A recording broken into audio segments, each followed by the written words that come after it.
I bought another accessory for the car. Up here in New York, we have to run front license plates.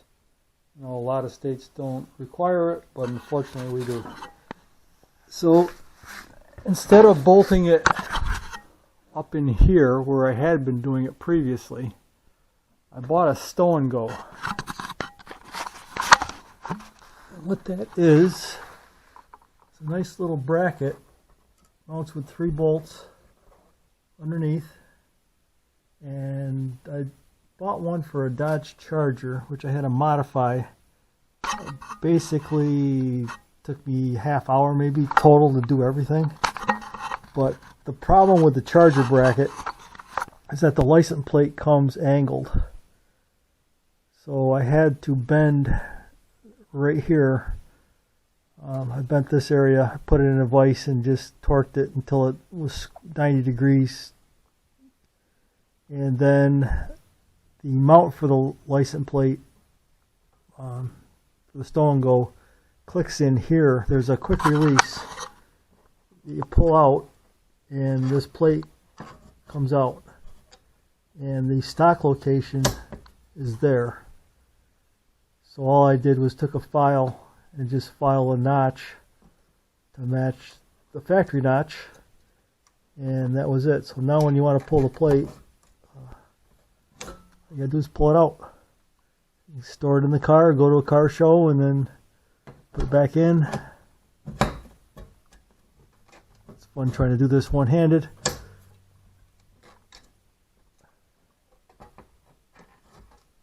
And it's in place.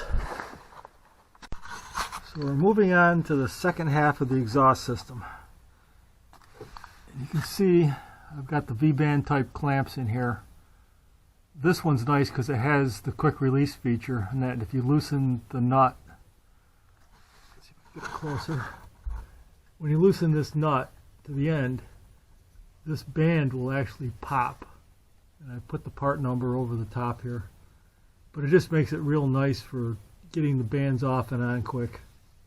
And that this lever arm just pops right off the bolt, and you can take it off, put it back on. So if out of the 2 Summit bands, this is the one I recommend the most. The other one's more of a conventional band. So you can see the way I've got it laid out. Cat's pretty much in the stock location. It's actually back maybe a few inches, but it's still in that stock area. This Z pipe or S pipe, or you want to call it, you can see it fits in pretty good. I did have to cut some more material off the front, but I had to mount the V-band clamp anyway, so I just cut about 1.5 inches off the front. Again, I'm working with the flex coupler way up there. Almost every day it seems like there's 1 or 2 issues that crop up. It just slows everything down. You think you're going to make good progress and nothing happens. So in this case, the big issue I've got is trying to hang this exhaust. And I've got it so that all the shielding flows nicely, but trying to come from the stainless 3-inch over to the hanger, which I think this is the 87 Daytona hanger, because I've got 4 of them, and I don't know why I would have them if they weren't from the Daytona. I do have a bunch of exhaust hangers that I just accumulated over the years.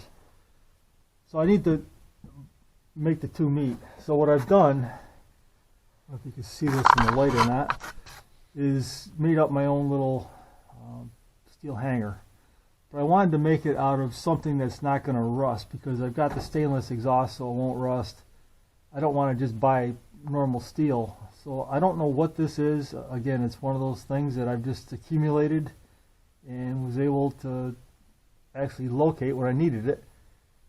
So cut it up. I'll show how I'm going to make it in a minute. But essentially what it does is goes into the rubber hanger,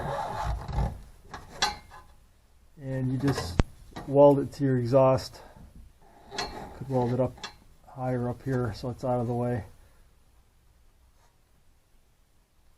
Something like that. So it looks simple.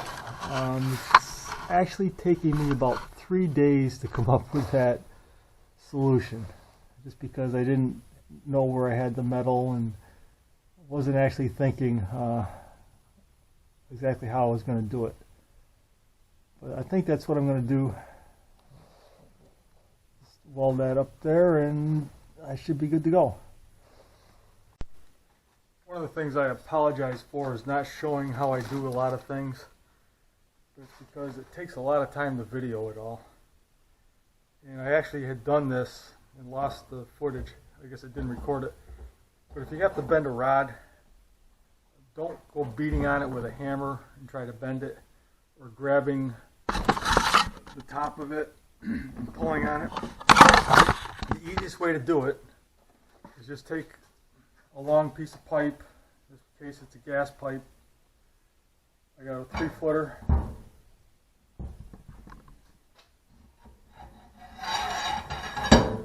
Put it over your rod and then just bend this, and it'll bend it right here at the joint and not up in this area. So you can do a nice little U-joint in 5 minutes, have it all done. So just a tip when you need to bend some rod, that easiest way is just use a piece of pipe over the outside of it. I don't know how good the light's going to be in here, but we've had some success.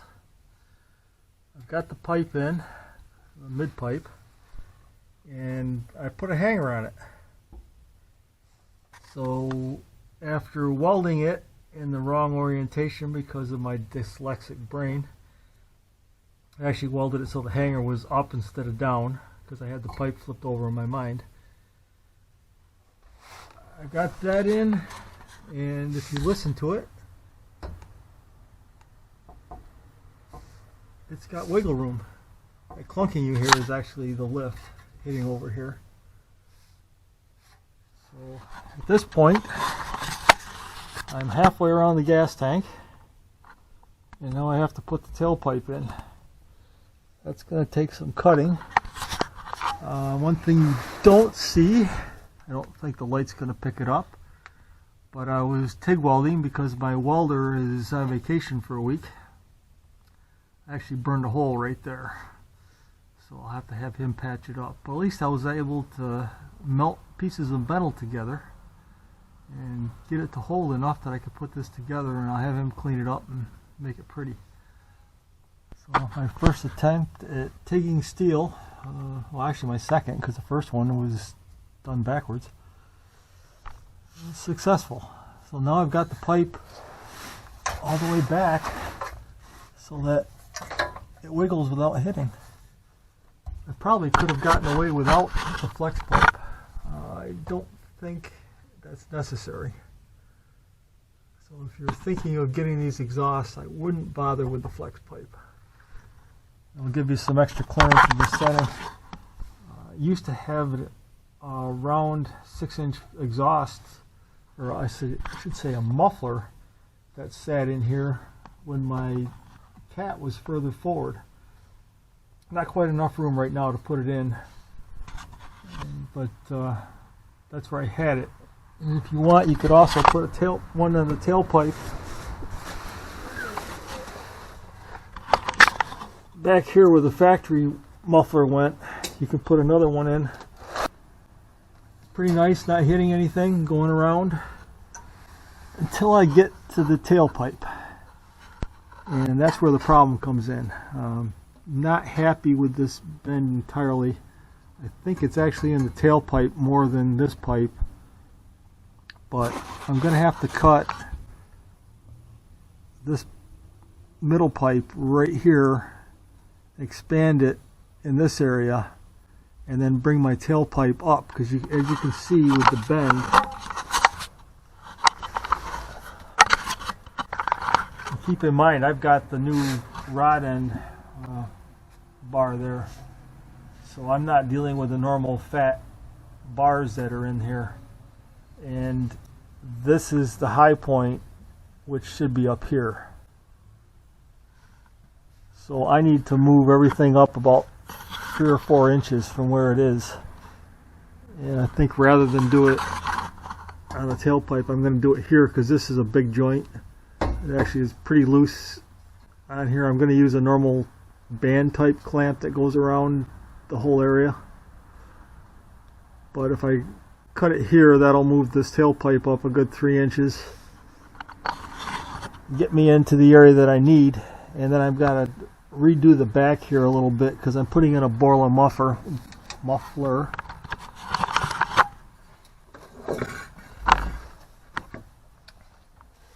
So somehow I've got to get this up in there. So as you can see, it's not lining up the way I want it to. But we'll get there. One piece at a time. I essentially spent most of the day getting the exhaust mostly finished. So I had the front done up to the end of the cat. And the mid pipe is pretty much done. I still have to put in a rod for this side of the mid pipe, but I've got this one in, and that's working really well as far as holding it up. There's probably a 1/2 inch of clearance at least all the way up through. Problem was in the tailpipe. This is my second one of these exhaust systems that I bought. The first one was back in the mid 2006 time frame, and I got that one from Turbos Unleashed and had a bitch of a time trying to get it in and mounted. I bought this one last year from Front Wheel Drive Performance. They look to be the same exhaust system, to be honest, but it's just as much work. If you buy one of these 3-inch systems, I highly encourage you to at least be able to modify the exhaust, because if you try to just bolt it on as it comes, it's not going to go in. I did add the exhaust tip, and I had to play with a mount to make a mount for the back of that. But, and of course the Borla muffler does change some things. I could move the muffler forward a couple inches, that's not a problem, but I had to modify all this section of the pipe, cut out a couple inches of it, make a flange on it, and move it over. So it's not nearly as easy as they make you think. So I'm just giving you a heads up for anybody who's saying, oh, I got to have 3-inch exhaust.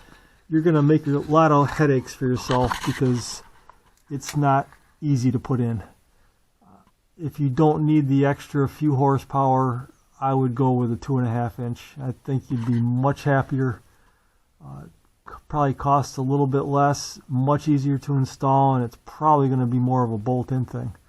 Well, one other thing I forgot to mention is that the initial, back in 2006, I didn't have the advantage of just having the small support rods for the rear end. I had those big stock pieces in here, and they took up a lot more room. So there's a lot more forgiveness with these, and I still had to fight it. I thought it was going to be much easier than it was. So just a heads up, if you're planning on doing exhaust yourself, it's not going to be easy.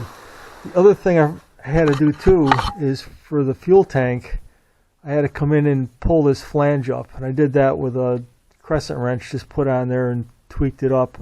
I don't think there'll be any problem with the welds. I've had to do this on the last one too, but it's tight. There's only 1/8 of an inch on this side, and I've got 1/2 inch maybe on the shock, and I use different shock springs too, so that's another thing to consider, is that these are straight springs and not the stockers. So if you're trying to run stockers and get that all in there, good luck. Just my 2 cents.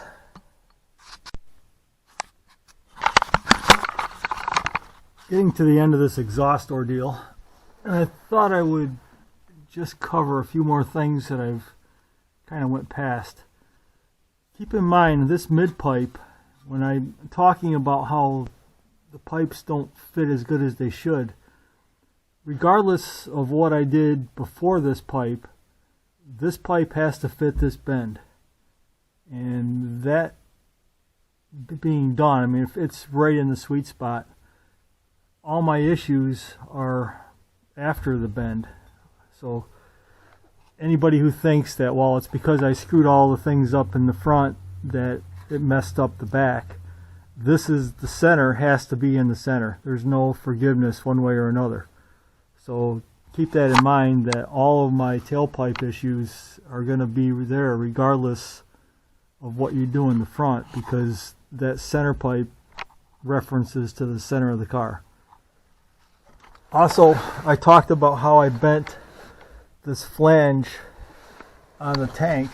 I thought I would show that a little bit better because I didn't have a video of it before. And to bend it, what I did was took a crescent wrench, get that on there, and just brought this up little pieces at a time. I could probably bend it back in further. This flaking stuff you see is clear coat. I had the tank clear coated when it was brand new, so that's why there's a bit of scuff here and so on. But I've always, all our tanks rust up here, even if you don't drive them in the winter. So that's what you're seeing, is just the clear coat flaking off from where I was bending it. But if I could bend that in closer, another ½ inch, ¼ inch closer, that would give me a little more clearance on the pipe, and I may be trying to do that in a few minutes here. Getting to the end of this exhaust ordeal, and I thought I would just cover a few more things that I've kind of went past. Keep in mind, this mid pipe, when I'm talking about how the pipes don't fit as good as they should, regardless of what I did before this pipe has to fit this bend. And that being done, I mean, if it's right in the sweet spot, all my issues are after the bend. So anybody who thinks that, well, it's because I screwed all the things up in the front that it messed up the back, this is the center, has to be in the center. There's no forgiveness one way or another. So keep that in mind, that all of my tailpipe issues are going to be there regardless of what you do in the front, because that center pipe references to the center of the car. Also, I talked about how I bent this flange on the tank. I thought I would show that a little bit better because I didn't have a video of it before. And to bend it, what I did was took a crescent wrench, get that on there, and just brought this up little pieces at a time. I could probably bend it back in further. This flaking stuff you see is clear coat. I had the tank clear coated when it was brand new, so that's why there's a bit of scuff here and so on. But I've always, all our tanks rust up here, even if you don't drive them in the winter. So that's what you're seeing, is just the clear coat flaking off from where I was bending it. But if I could bend that in closer, another ½ inch, ¼ inch closer, that would give me a little more clearance on the pipe, and I may be trying to do that in a few minutes here. I now have the exhaust completely mocked in. This is the band clamp that I was talking about putting in here. I'd like to go with the V-band type, but I'm just really nervous about getting this angle precise. And if this is off at all, I've only got about 1/8 of an inch, ¼ inch clearance on the gas tank. So I don't want to tempt fate by putting in the V-band clamps, which once you get them in, you're stuck. The muffler, I am going to put a V-band here. And then for the exhaust tip, I'll be welding the exhaust tip to the back of the muffler, tacking it. So that'll take care of it. The hanger's pretty much in place. I'm a little close here on the bumper. I'll get that down about 1/2 inch and finish it off. But it's came together pretty good. Also, this joint's going to get welded. Since I've already got it tacked, I'll just weld that solid. But I do have to say that this was probably the worst part of the project that I can remember, is doing this exhaust system. So when I say I recommend 2.5, heed my words, because if you're doing the 3-inch and you don't have the tools and the knowledge to take care of this, you're going to be in trouble. One thing that would help immensely is if I had an overhead lift instead of this one that gets me 2 feet off the ground. that is one of the aspects that made it so frustrating. If I had a high lift, it would have been easier. But at least it's behind me now, and I can clean it up during the week when I get over to my buddy who does my welding and have that done.